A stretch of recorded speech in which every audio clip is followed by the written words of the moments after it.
अस्सलाम वालेकुम, welcome to new vlog. मैं हसन खान एक नई वीडियो के साथ आज मैं मौजूद हूँ मलंगे वाले करेटे पर। आज हम आपको एक ऐसे मकाम पर लेकर आए हैं जिसके बारे में तरह तरह की बातें मशहूर हैं। बाज़ लोग उसे एक आम दरख्त कहते हैं, जबकि बाज़ के नज़दीक ये उम्मीदों और मन्नतों की जगह है।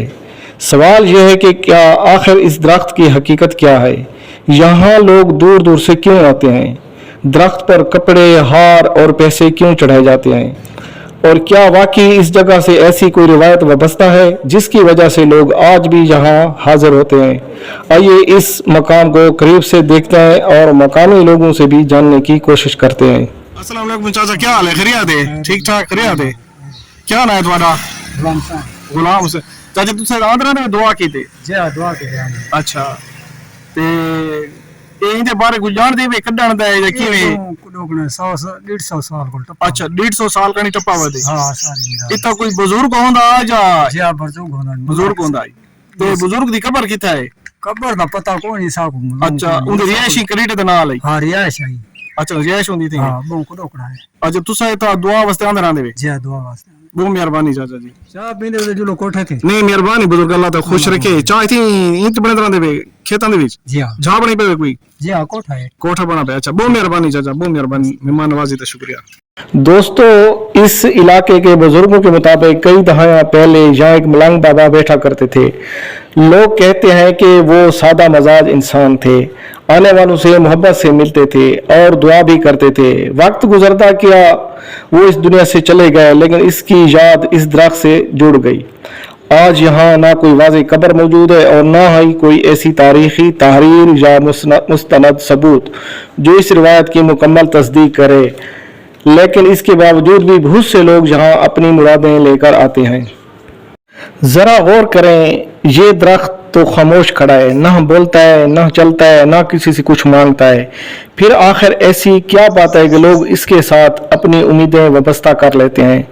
कुछ लोग दरख्त पर रंग बिरंगे कपड़े बांधते हैं, कुछ हार सेरे वगैरह चढ़ाते हैं, कुछ पैसे रखते हैं और फिर खामोशी से दुआ मांग कर वापस चले जाते हैं। अब सवाल ये पैदा होता है कि क्या ये सिर्फ पुरानी रिवायत है या फिर वक्त के साथ साथ लोगों ने इस जगह को अपनी अकीदत का मरकज बना लिया। इसका जवाब हर शख्स अपनी समझ, इल्म और तहकीक के मुताबिक दे सकता है। हमारा मकसद किसी की दिल आज़ारी करना नहीं, बल्कि इस मकाम की रिवायात को आप तक पहुंचाना है। इस्लाम हमें ये तालीम देता है कि दुआ, उम्मीद और भरोसा सिर्फ अल्लाह ताला से होना चाहिए। अंबियाए कराम अलैहिस्सलाम और औलियाए कराम और नेक लोगों का एहतराम अपनी जगह, लेकिन हाजत रवा, मुश्किल कुशा सिर्फ और सिर्फ अल्लाह ताला ही है। अगर किसी बुजुर्ग की याद हमें नेकी, आजी और अल्लाह की तरफ मुतवज्जह करे तो ये अच्छी बात है, लेकिन हमेशा अपनी इबादत और दुआ का रुख सिर्फ अल्लाह ताला की तरफ रखना चाहिए। दोस्तों, ये भी मुमकिन है कि आने वाले कई लोग सिर्फ रिवायत की वजह से आते हों और कुछ लोग महज तजस्सुस में आकर इस मकाम को देखने आते हों। हर इंसान की नीयत का इल्म सिर्फ अल्लाह ताला को ही है, इसलिए हमें दूसरों के बारे में फैसले करने के बजाय अपने अमल की फ़िक्र करनी चाहिए। अब मैं आपसे एक सवाल पूछता हूँ, अगर पहली मरतबा इस जगह आएँ तो क्या आप एक तारीख़ी रिवायत समझ के आएंगे या इसके बारे में मज़ीद तहक़ीक़ करना चाहेंगे? अपनी राय ज़रूर कमेंट्स में लिखें। अगर आप इस दरख्त या इस मलंग बाबा के बारे में कोई पुरानी रिवायत, वाक़या या मुस्तनद मालूमात जानते हैं तो वो भी ज़रूर शेयर करें ताकि सबको सही मालूमात मिल सके। और अगर आपको इस तारीख़ी, सकाफ़ती और मालूमाती वीडियोज़ पसंद हैं तो असद ट्रैवलिंग व्लॉग को सब्सक्राइब करें, वीडियो को लाइक करें, शेयर करें और अपना ख्याल रखें। अल्लाह आपको शादोबाद रखे। खुदा हाफ़िज़। पमा खादिशा।